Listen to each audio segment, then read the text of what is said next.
So looking at NetBeans, what we're doing our next step in our shapes library, trying to figure out how to implement something called an Ellipse class. This one's a little bit more challenging.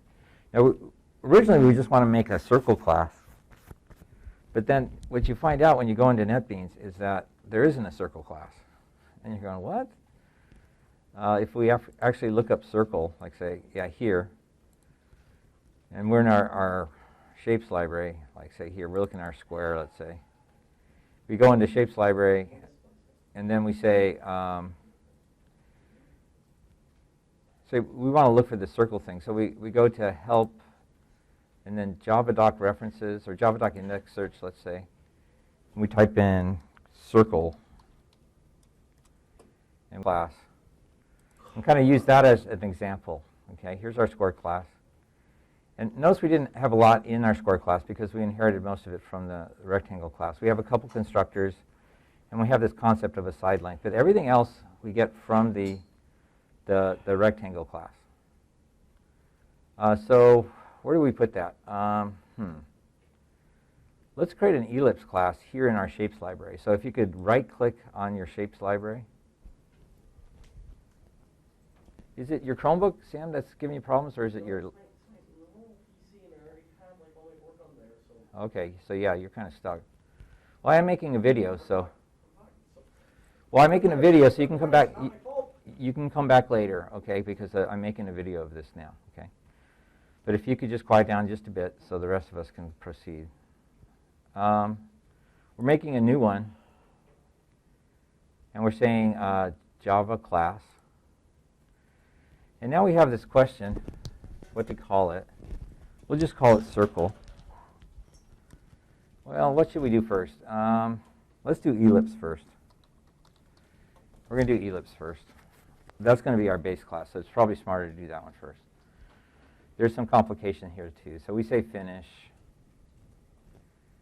and it creates a class for us called Ellipse. Yay. Zoom in a tad. Can I zoom in? No. So then our question is, so what do we need in an ellipse? Well, let's look at our rectangle class as a model. So I'm just going over to the rectangle class. And what I'm going to do is I'm just going to grab all of this and paste it into our ellipse class. And we're going to use rectangle kind of as our template. So here's our package. And again, I'm just overwriting everything below the package statement with what we have in here. Right, so obviously our name rectangle isn't going to work out. Now here's a little trick that you can do in most program or integrated development environments, is that you can do a find and replace. It's usually under the edit menu, and you say, here, replace. See that one there? Control-H is the hotkey. But you can just say, hey, I want to replace rectangle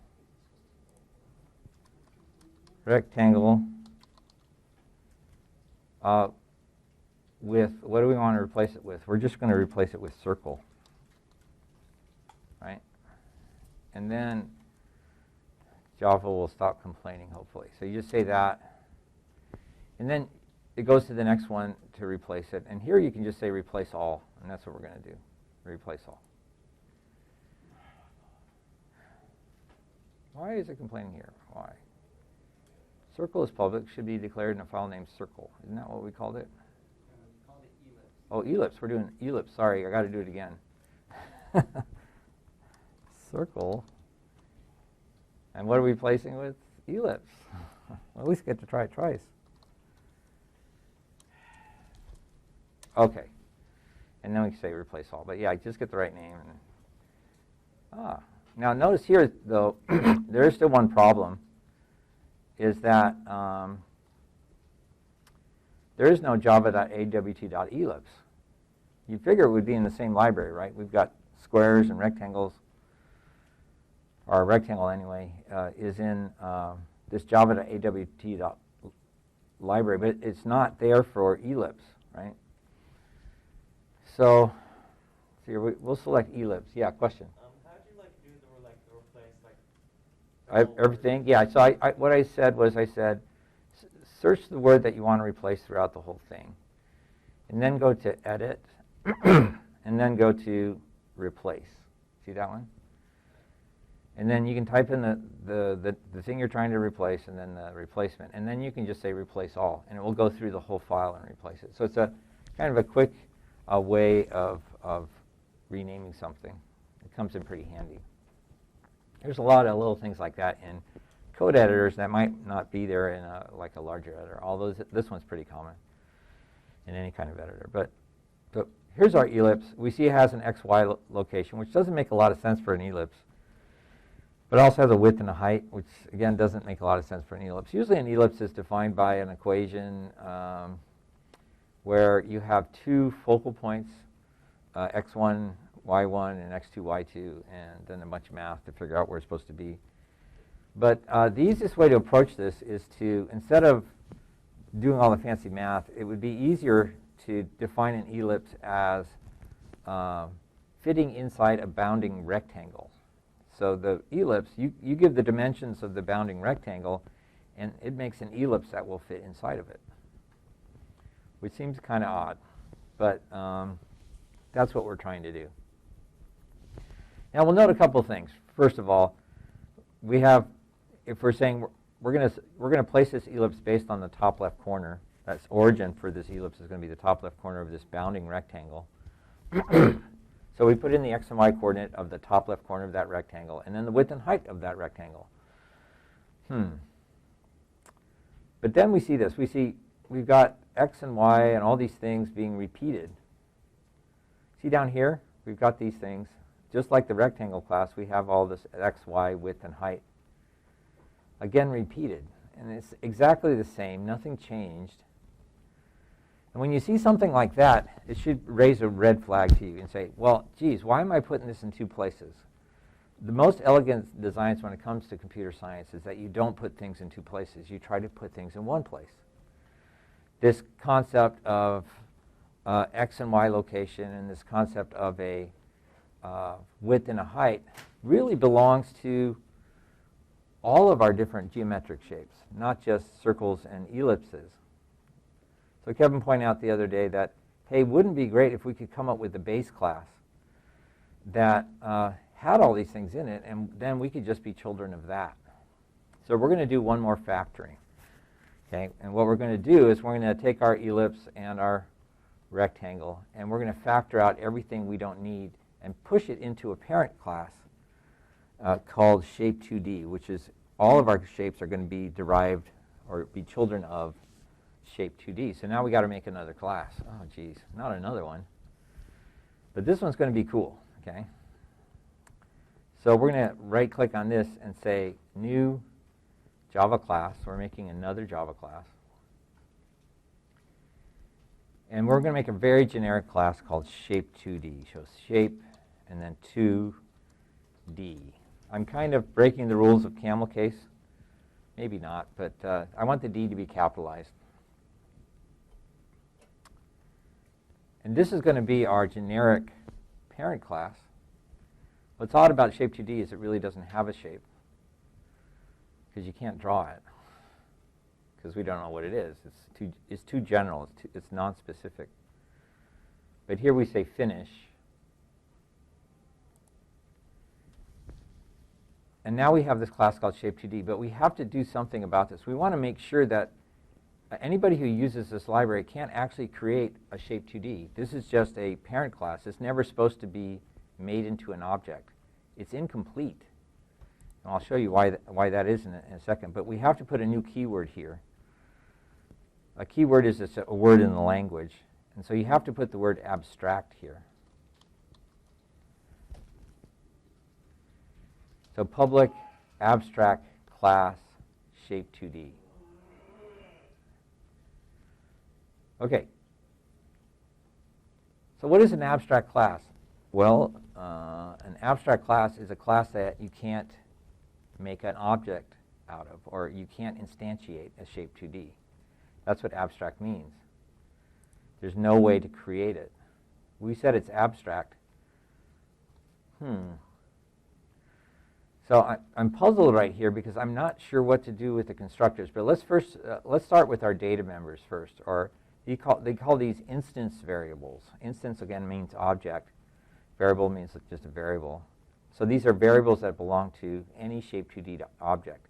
We find that in the rectangle class we've got these four: x, y, width, and height. We see over in our Ellipse class, yeah, we got the same thing. Those are the same, right? So anything that's the same, we're going to factor out and move to the parent class. So we're going to grab all this stuff and copy it, and then I'm going to put it in our parent Shape2D class at the bottom. Now, I tend to put my private instance variables at the bottom of the class. A lot of people put them at the top. But again, they're supposed to be relatively private or protected, so you don't want people messing with them. So I hide them at the bottom of the class. That bothers some Java programmers. But again, I'm the boss. Hey, I'm running my own software development company. You are my employees. We'll model this like a business, right? Because that's really what it is. In fact, surprisingly enough, I just started a software business over the weekend. And what we're going to do is we're going to write software for political campaigns so that they can organize their donor database. Evidently, there are a lot of candidates that don't know how to do this. But this summer, what I did is I took some time, and my son was working on the staff of Shemia Fagan, who's now the Secretary of State. And the way they were doing donor research was the most ridiculous, time-consuming, labor-intensive job I've ever seen in my life. And my son was doing that job. And they give those kind of jobs to flunkies like my son. Don't tell him I said that. But I realized that it could be automated with a computer program and made about 10 times faster. So my son and the rest of my family went on vacation, but I stayed behind and I spent a week and a half writing this program to do this data consolidation and reporting. And my son got back and he says, well, what have you been doing while we were gone? I said, I wrote you a program. And so I gave it to him. And he tried it. What used to take him maybe 2 or 3 days took about 30 seconds. He goes, can I use this? And I go, yeah, that's why I wrote it for you. And so he began processing all his data. They sent him data, and he'd send it back within 10 minutes. And the candidate's going, how are you doing this so quickly? Oh, well, my son says, I wrote this program. Of course, my son doesn't know how to program, so he's kind of pulling their leg. But he finally had to fess up that he didn't actually write it. His father wrote the program. So anyway, I wrote this program, and it was so popular that all the interns started sending my son their data so they wouldn't have to do this awful job and they could focus on other things. And then it was a big hit. And now my son just got his first job. Instead of just being an intern, he's going to be a data analyst for their donor database just because of this program. He was able to get his first job. So the power of computer science and power of programming can get you a really good job later on in life, and it pays really good money too. So I've decided to start a little company so I can productize this donor database search engine thing, and see if I can get my other son through college. All right, so we're looking at this abstract base class. So Sam, one thing you could do is you could copy your project out on Google Docs and then use the PC to do the programming. That way you could actually get to the code. You'd have time now because right now your computer's not working, so you could do that. That way you have it out in Google Docs and you can get access to it from your computer, but also from the computers in here. Or if you want a flash drive, I have a flash drive you can borrow, I think. All right, so we're looking at Shape2D. We've got the x, y, width, and height now. Now we want to get all those accessors and mutators. So we're going to go into rectangle, let's say. Doesn't really matter which one we choose. Here's rectangle. All these accessors and mutators we're going to need as well. So copy all of those. Or you could regenerate them either way. But grab all the gets and set functions in the rectangle, let's say. I'm going to copy all of those. And then I can put it in Shape2D, right in the same spot as the.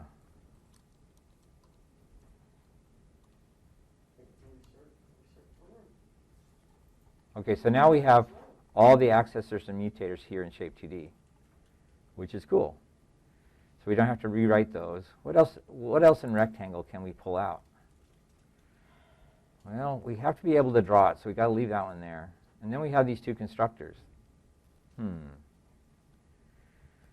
So the question is, why would you need these constructors if you never instantiate a Shape2D object? I think you still need them, though, but they may not be public. So I'm not sure about this next step, but we're going to try it. So I'm copying these two constructors in the Rectangle class, and I'm copying them over to the Ellipse class. I tend to put my constructors right at the top, or actually I'm putting it in Shape2D. But I tend to put my constructors right at the top. Those are the first things in my class. So I'm pasting those in there. Now this is going to have tons of errors, right, because it's not called Rectangle. So I'm going to change this to Shape2D.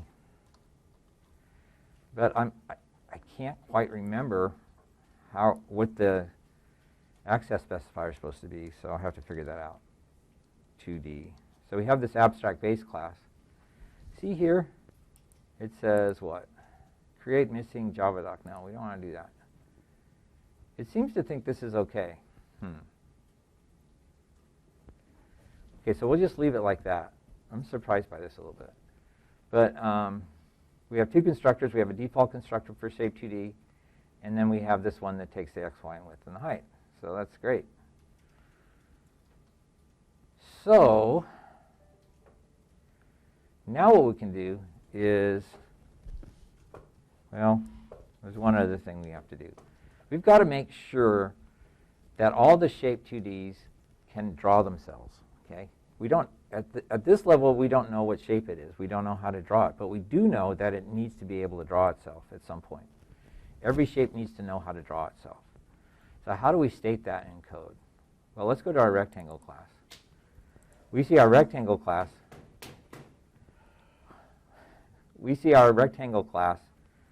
Has the draw method, so we're going to copy that, and we're going to put that in. We're going to put that in our Shape2D class. So let's just do that now, and then I'll take a little break. But you'll find this has lots of problems when we do this. Okay. It wants to install these. That's fine. Import those things.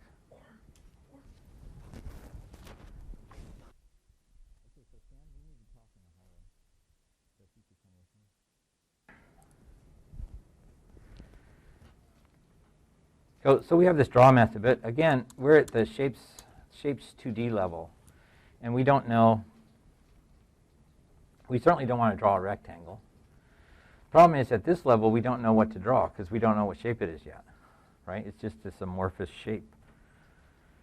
So what we have to do is say, what we're trying to say is, every shape needs to be able to draw itself. I just don't know what to do yet. But I do know that it needs to draw them, or shapes need to draw themselves. So I'm going to get rid of all of this. And then what I'm going to do is I'm going to say this, public abstract again. There's that keyword again. It doesn't like that. So its abstract methods can have a body. See how it has this open and closed curly brace? Java does not like that because it's not supposed to have a body. It's just supposed to have a method signature. So you have to delete those two and put surprisingly, a semicolon here at the end. Very strange. Here you have a method that has no body. That's really weird. So again, what we're saying here is every shape has to have a draw method. We just don't know what to do yet. All right. So now, what do we do? Well, we have our Shape2D class. Now we have to make, let's say, rectangle. So we'll go to our rectangle class. And we want to say, okay, I want to take advantage of everything that's now up in Shape2D. This is a child of Shape2D. How do you say that? Well, you have to go here on this line, public class rectangle. And then you use the keyword extends. That means it's a child of, extends, and then our new class, Shape2D.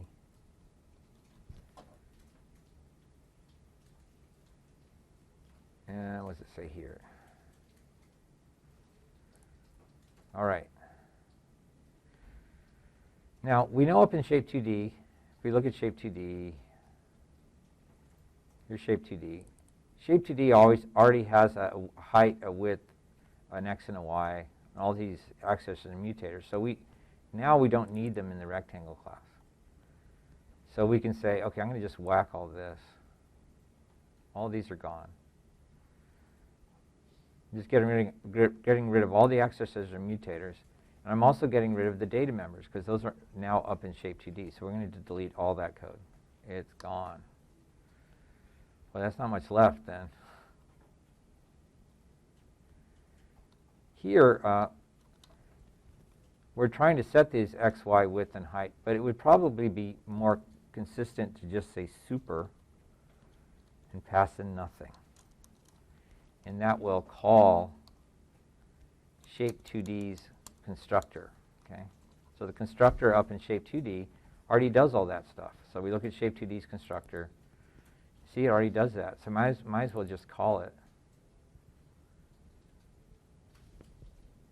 And then the same thing here. Instead of all this, we're already doing all that. We can just say, just call the parent classes or the super classes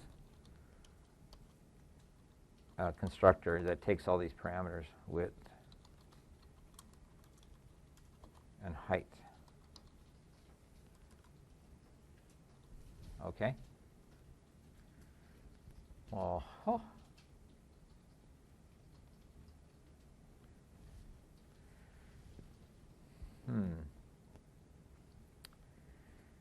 Now here's our draw method. Now finally we know we're in the rectangle, right? So now we know how to draw ourselves because we know what shape we are now. So we just leave this code. But notice there's a little light bulb over here on the left.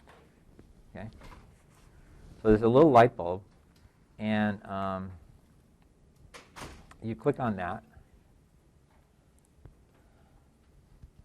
And then it says add override annotation. Okay?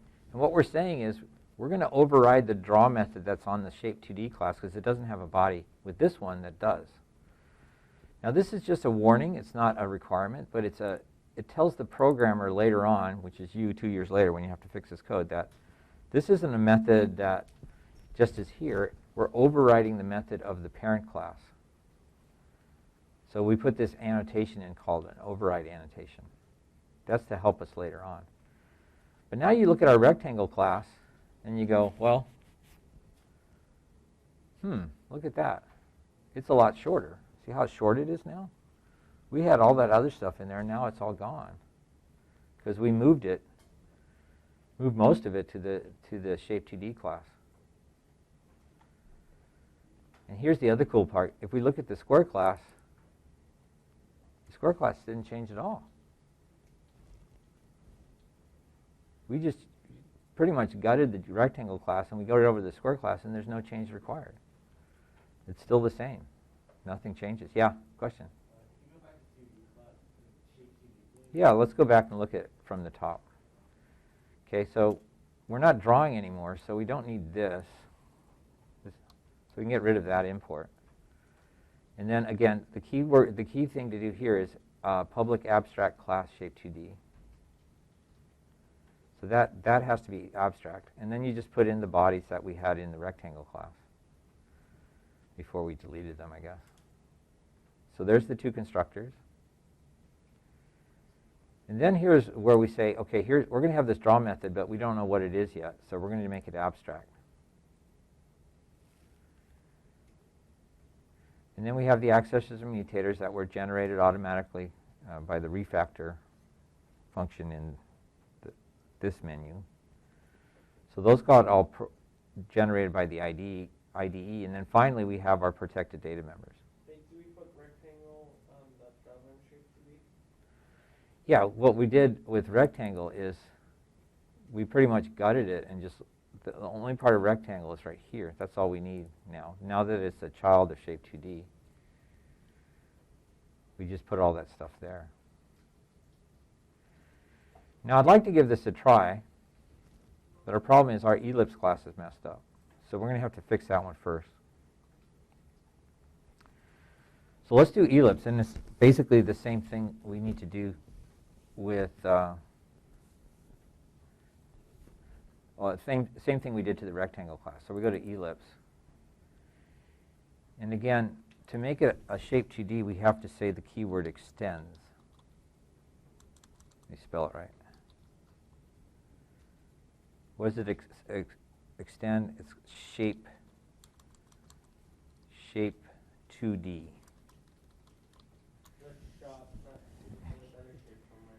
Yeah. All right, so with this then, we can get rid of all of this just like we did with the other. We can just say super and do that. We're just calling Shape2D's default constructor. Here, again, we can replace all this code with just calling super again. And we pass in the parameters. We pass along the parameters.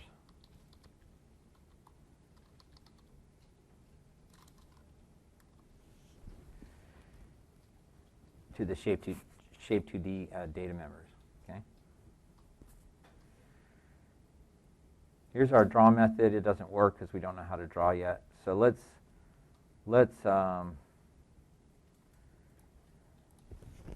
I'm going to comment out these 2 lines of code for now.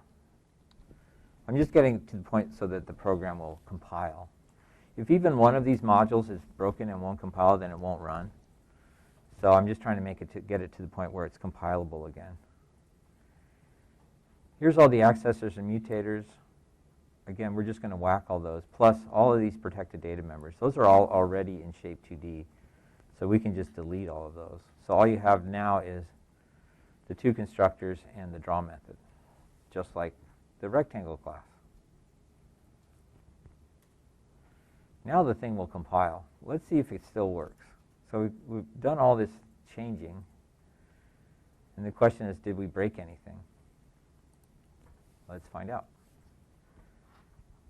And the answer is no. Okay. We just redesigned our inheritance hierarchy, that's the word, but still our program works just the same. We didn't break anything. We've got 2 rectangles, we've got a square. We don't have an ellipse yet because we haven't figured out how to draw it yet, but we're going to figure that out in a second. Okay? So, but you might be asking yourself this question, why did we go all this trouble to do the same thing? Well, we're trying to do it in an object-oriented fashion such that we can add more shapes, and we don't have to write out a bunch of extra code. We can just inherit all that extra code, all that code from our parent class, Shape2D. Okay? All right. Let's pause there for a sec. All right, so back to our ellipse class. We got to figure out how to draw it. We tried this, right? You figured there'd be an ellipse class right there, but there isn't, right? Now, I think there might be one called Ellipse2D. No, that's not there either. Let's just look up ellipse. I know there's an ellipse somewhere in the Java library. So here I'm going to right-click and say, Show JavaDoc. And it gives me a cannot open Show JavaDoc here. Why not? Is it running?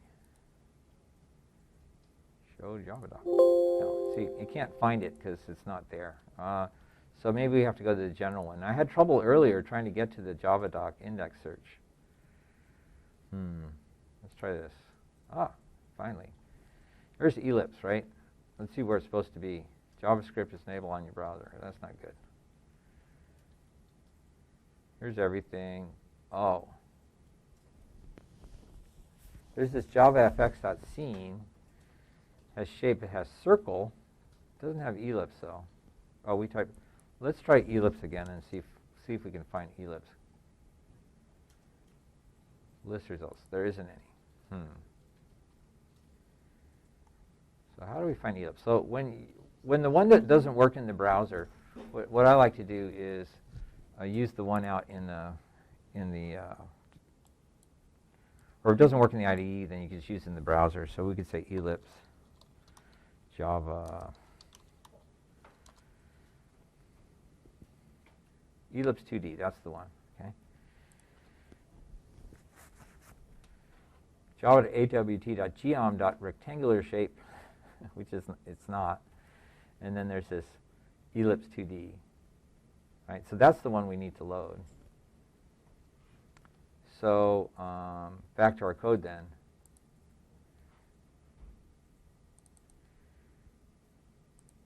There's this thing called geom. So it must be a sub package. Oh, look at all these. Arc, area, ellipse, lines, paths, points, lots of cool stuff. There's even a rectangle 2D. So this looks a little bit fancier, so we'll say 2D. And then the same here, we have to repeat that, geom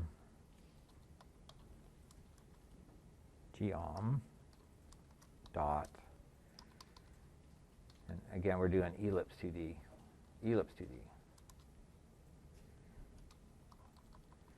Now does it take those same parameters, I wonder? Looks like it does. No, here. Ellipse is 2D is abstract and cannot be instantiated. Oh no, this is an abstract base class. That's not good. So let's go back to our docs. Evidently, to make an ellipse, you have to tell it whether you want a really precise one, which is a double, or a less precise one that's a float. I would say let's do float, because we're not trying to be super precise here. So here, there's still one more thing you have to say. Float. And then here, again, you would say dot float.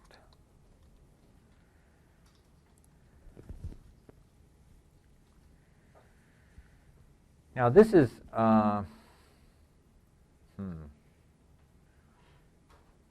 this is a mess, okay?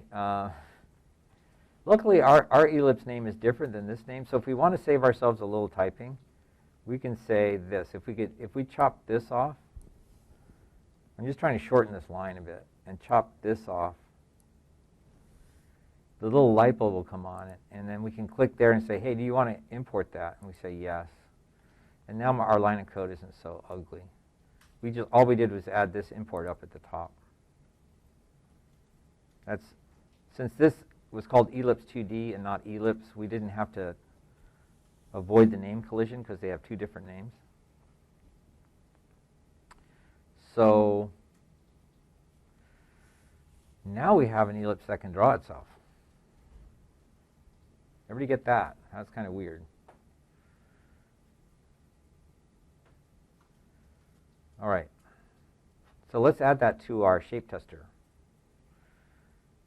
We're going to create a new ellipse. That's in our component class. We've just drawn a square. And we'll call this one ellipse and ellipse.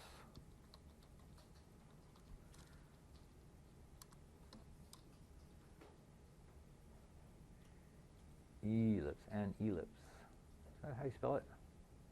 Yeah. An ellipse. Did I spell it wrong? No.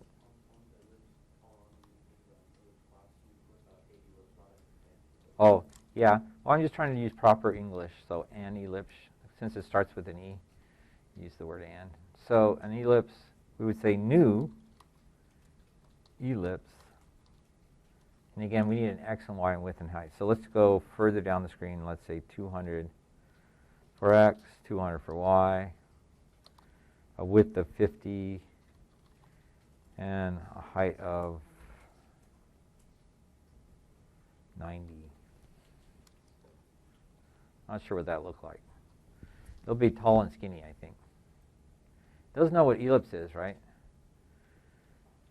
Well, we had to import all of our other shapes, right? So let's do that. We'll say add import for shapesLib.ellipse.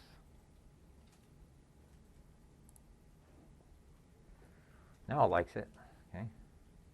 Now that we have this ellipse, we can draw it. So we can say an ellipse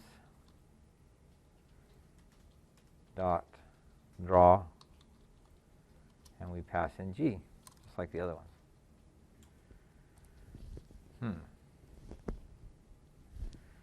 So again, this is just our tester. We just want to make sure our ellipse works. Yeah, question? Ellipse spelled with 2 L's.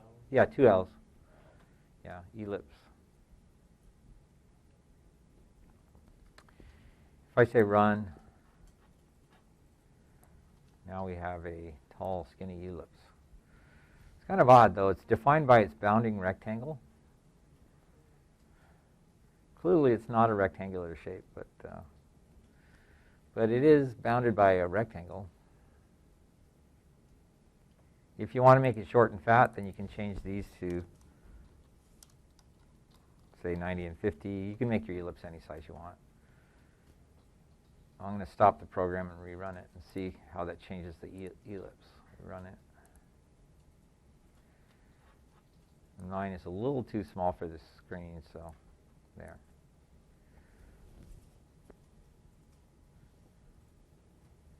So our goal today was to get it so that we could draw an ellipse. And now we have this new base class called Shape2D that all the other shapes will be children of. So square is either directly or indirectly. So square is a child of rectangle, which is a child of Shape2D. Ellipse is a child of Shape2D.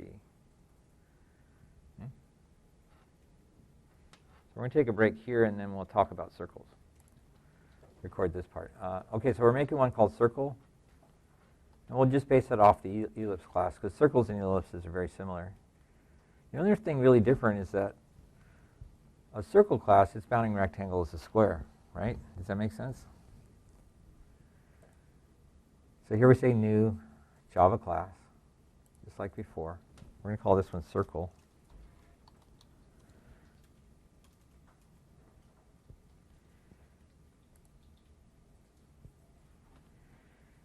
Now, what is it going to extend? It's not Shape2D. We want a circle to be a specialized type of ellipse. So we say extends ellipse, however you spelt it. So this is a child class of ellipse. Now, if we go into the ellipse class, we can just copy all this code. And then I'll go back to the circle class.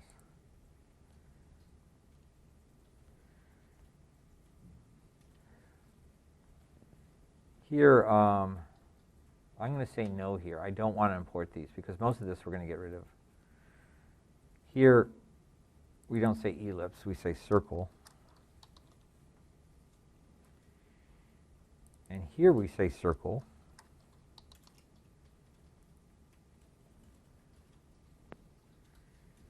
And just like in the square class, the draw method for the ellipse will work for the circle, so we can just get rid of the draw method.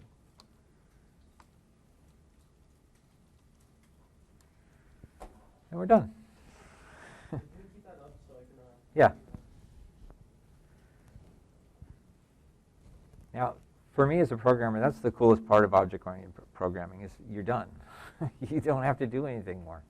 You just make a couple constructors, and the rest is all inherited. All those accessors and mutators, the ability to draw, everything is inherited.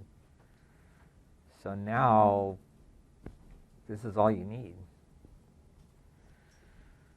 Well, this is kind of weird here, right? Because the circle has a width and a height. That's not normal for a circle. Circles have diameters, right, and radii and stuff. So we'll have to maybe switch that around. Well, let's try drawing a circle right now, just to see what it looks like. So Sam, let me know when you're done, and then I'll. I just need to write down the super XY here. Yeah.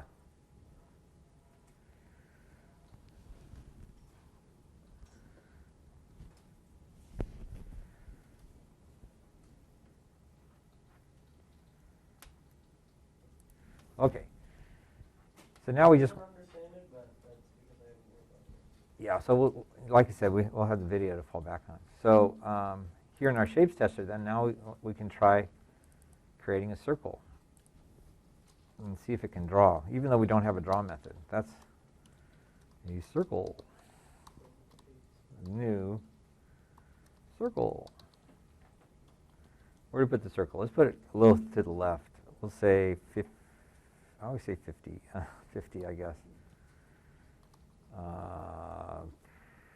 150. Wait, will we be making a square soon? A square we did last time. No, you said that's how we were not supposed to be making a square. Yeah, no, and we also, I kind of extended the discussion to how to do it properly as well. So there's a video for that as well. Okay. Now for a circle, you're going to need the width and the height to be the same, right? So we're going to say, I don't know, 50, comma 50. Because remember, it's the width and height of the bounding rectangle. Doesn't know what circle is, right? Because that's over in our shapes lib. So we're going to have to import that up here. So you can click on this little light bulb and have it do it for you. So you click and say import for shapes lib circle. Yeah, that's the one we want. So now we have a rectangle. Remove it, draw it again. We have a square. We have an ellipse. Now we have a circle. I don't see it. Oops. Why doesn't it work? Yeah, we didn't draw it, but it should be calling the ellipses draw method. Oh, we didn't draw it here. That's why I'm going, hey, why isn't it drawing? Because we didn't draw it. So a circle dot draw, tell the circle to draw itself. There we go. Now it should draw itself. Let's see if it does. Pull it across. And it's circular.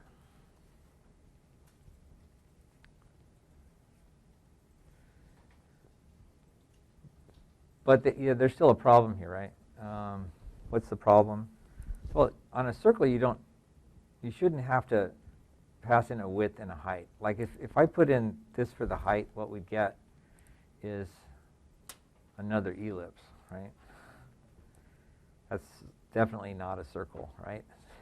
We want to make sure our circle class can only draw circles. So what we really need to do is we need to make sure, we got to get rid of one of our parameters, that second one. And we're going to make circle only have 3 parameters. And that's the width, the height, and the diameter. Okay? So if we do that, then we have to do some changes to our circle class. Wait, can you keep that up? I just want to... Yeah. So instead of 4 parameters, x, y, width, and height, we're doing x, y, and diameter. Okay, so then we go to our circle class, and now we have to change our constructors. This one. So here, we're going to say diameter. Now, you have a choice here. You could say radius. Diameter. Is that how you spell it? Diameter? Yeah. And here, for our width and the height, we're calling the constructor of the parent class, which is our ellipse class. We would just say diameter twice.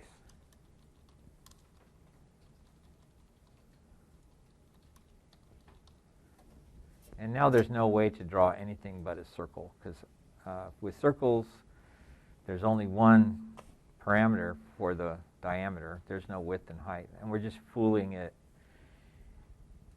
here. But we also have to provide accessors and mutators for the diameter. So again, you would... So do we just take out integer, one of the integers, and that's it? Well, take out the integer, and you want to take out the width and the height and replace it with just, okay, and then call that. But we need a way to ask the circle and to set the circle's diameter. So remember in rectangle or square, I think it was square, we had to do get side length and set side length. So I'm going to grab that. That's a good model. So I'm just copying the get and set side length from the square class, and I'm going to do something similar in the circle class. Instead of side length, though, I'm going to get the diameter. And what we do is we just return the width. Here,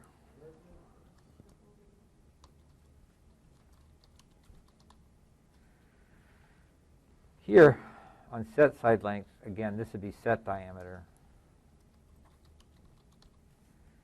And then the parameter, of course, would also be lowercase diameter. And for a circle, the width and the height of the circle are the same, just the diameter.